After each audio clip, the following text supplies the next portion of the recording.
Nagpaganda muna ako. Alam nyo guys, may sasabihin ako sa inyo. 'Di ba? Yung nakaraang araw, 'di ba, yung yun nga yung nag-ano ako na konting tulong ba?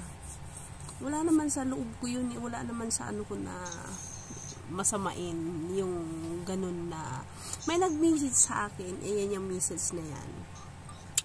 Yung message na yan, nabasa ko yan kanina sa page. Nag-message siya sa page.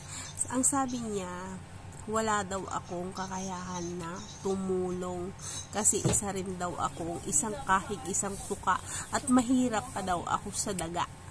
Tapos, ako nga daw walang bahay. Tapos may gana pa akong tumulong. Which is hindi naman ako nagagalit. Kasi totoo naman eh. Mahirap lang ako. Isang kahig, isang tuka. At saka wala talaga akong bahay. Mas mahirap pa talaga ako sa daga. Totoo din naman yun. Ngayon, ang sa akin lang, hindi naman ako nagagalit. Hindi ako nagagalit sa'yo kung sino ka man. Alam mo yan. Kung sino kang nag-message sa akin. Alam mo yan kung siguro kilala mo ko at kilala kita at nasabi mo kung ano yung katotohanan.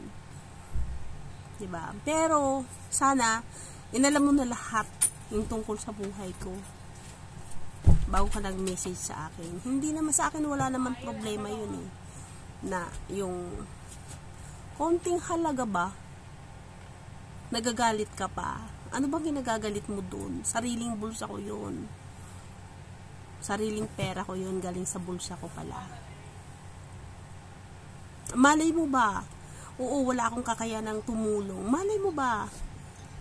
Balang araw magkaroon ako ng mga sponsor para sa mahihirap. Ako yung ginamit ni God para lang makatulong tayo sa kapwa natin mahirap. Bakit ba?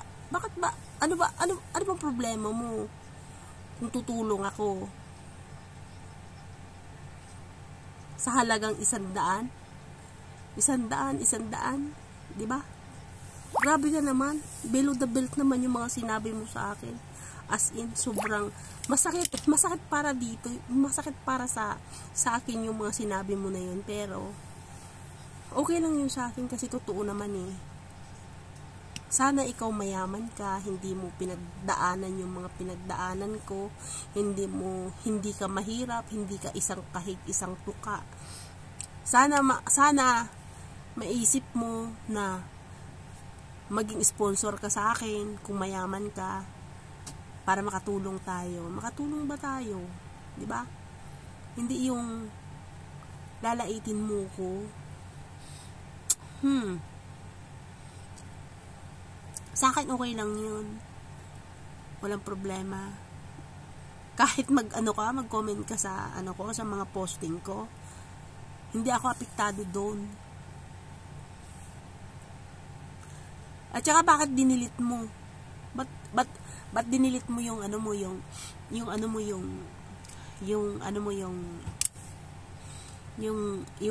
yung message mo sa akin? Sana para may proof ako na totoo yung sinasabi ko. Dapat hindi mo dinilit. Or doon ka mag-comment sa post ko. Doon ka mag-comment para alam ng lahat na nanggagalaiti ka, na hindi ko alam kung bakit. Eh kung mahirap man ako, mahirap pa ako sa daga, walang problema yun, okay lang yun. Kung tumulong man ako, walang problema yun. Hindi ka apektado doon. Ano ba masama doon? Hindi naman ako nagagalit sa'yo na na pagsabihan mo ko ng ganun. Siguro kilala mo ako. Alam mo kung ano yung buhay ko. At saka kung ano yung pamilya ko. Walang problema yun, kaso lang ang sa akin, huwag ka naman masyadong manlait. Sobra-sobra ka naman kung manglait. Sa halagang ganun lalaitin mo ko. Okay lang yun na wala akong, tinatanggap ko naman na wala naman talaga akong kakayahan kasi hindi rin naman ako mayaman.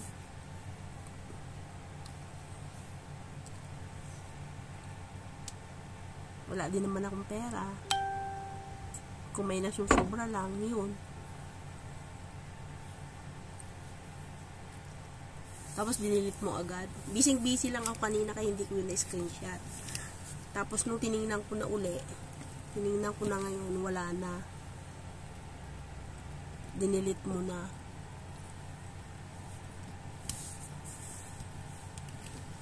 Ano ba yung ikinagagalit mo doon sa halagang 100? Sobra ka naman kumanlait.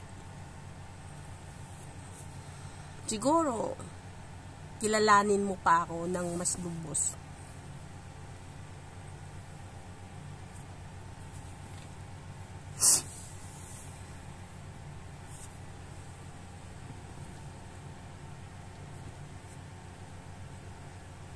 Nasira lang ang makeup ko.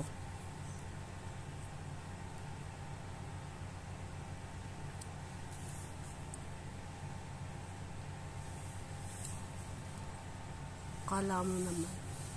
May bahay din naman ako kaso lang hindi sa lupa ako na itirik yun. May maliit din naman akong bahay. Yun nga lang, ibang natira. Diba?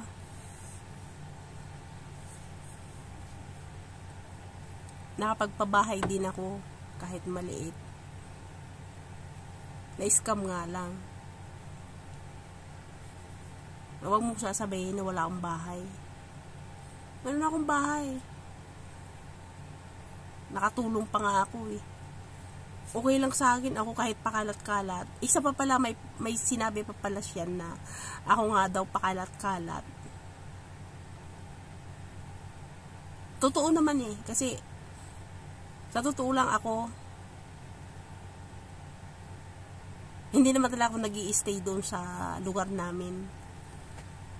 Kung saan din naman talaga ako pakalat-kalat. Pag umuwi naman ako ng Pilipinas, may boarding house ako. Doon lang iniiwan yung mga gamit ko. Sa may-ari ng bahay, sila lang ang nag-aano doon, magtitingin-tingin doon sa amin, ay sa mga gamit ko. Wala namang yung mga gamit ko doon. Damit ko lang, tapos electric fan, lutuan, yun lang. Wala nga akong higaan. Kasi mahirap lang talaga ako.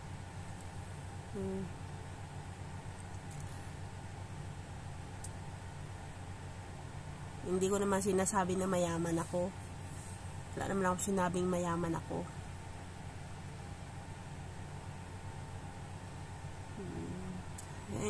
Yung para sabihin mo sa akin, pakalat-kalat ako. Pakalat-kalat ako. Okay lang yun. Pakalat-kalat, at least hindi naman nagkalat. Kahit naman ako pakalat-kalat, hindi ako pakalat, hindi naman ako nagkakalat. Diba?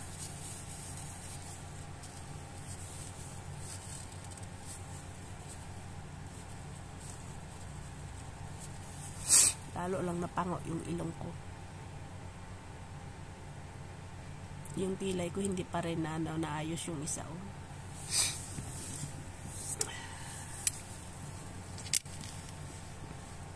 Ewan ko kung sino yung nag-message na yan sa akin. Hindi ko alam kung sino. Wala akong idea. Pero malamang, isa sa nakabantay sa buhay ko. Dahil alam niya kung anong meron ako sa buhay. Pasalamat ka nga, hindi ka pakalat-kalat, hindi ka kasing hirap ng daga. Ako talaga, mahirap lang talaga ako. Inaamin ko naman, mahirap talaga ako. Mukha lang yayamanin ang kutis ko, pero doon ka naiinggit.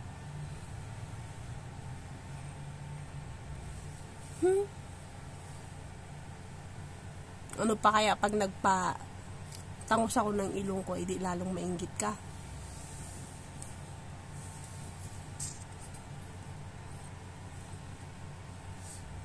Abangan mo.